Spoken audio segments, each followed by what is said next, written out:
Each week, I stand in front of hundreds of people and speak my soul. Sometimes it's giving a message or a personal testimony to people my age. Sometimes it's singing with the worship band. And at this point, you may be thinking, gross, I hate public speaking. I can hardly give a speech in class. Why would you choose to recreationally be on stage?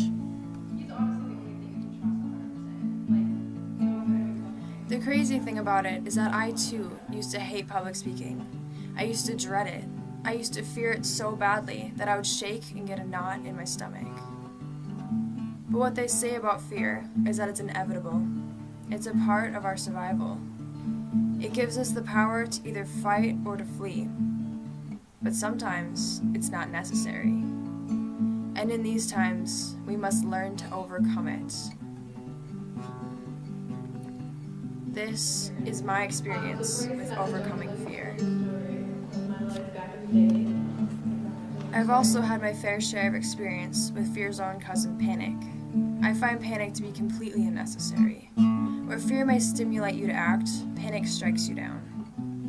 I was diagnosed with panic disorder and social anxiety when I was 15. Panic disorder causes attacks of extreme fear or anxiety.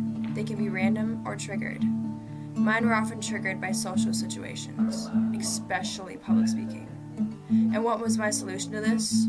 To avoid people, to avoid talking in class, and specifically to avoid public speaking. And what was the effect of this? Well, my fear grew larger and larger until I was eventually afraid to talk to anybody. And now you may ask, well, what happened to that clip of you in the beginning, where you were speaking in front of tons of people? Well, one day I woke up and I decided I wasn't going to be fear's prisoner. I got it in my head that I love talking to people, that I love public speaking, and I basically lied to myself until I believed it.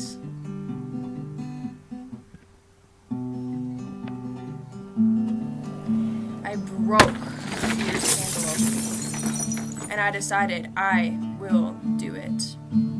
I took a speech class, and I started studying, and I started learning, and I started talking to people until I wasn't afraid anymore. Speech after speech after speech. And I learned.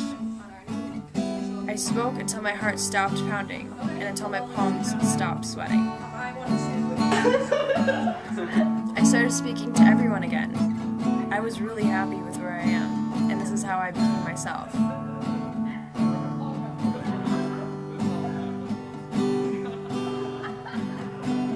I now love the stage more than anything.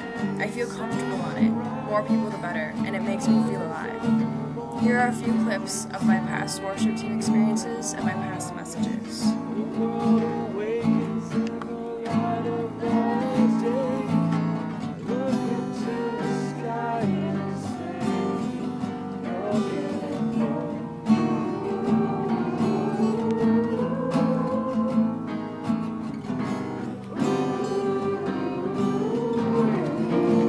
It's actually really freeing to give up all, try to not take the hardest path ever, and just let him decide for you.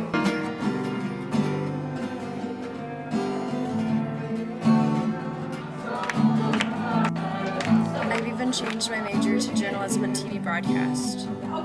All in all, is that fear can be defeated. It doesn't have to hold you captive, and you don't have to be its prisoner. All you have to do is just set your mind to it, and you can set yourself free.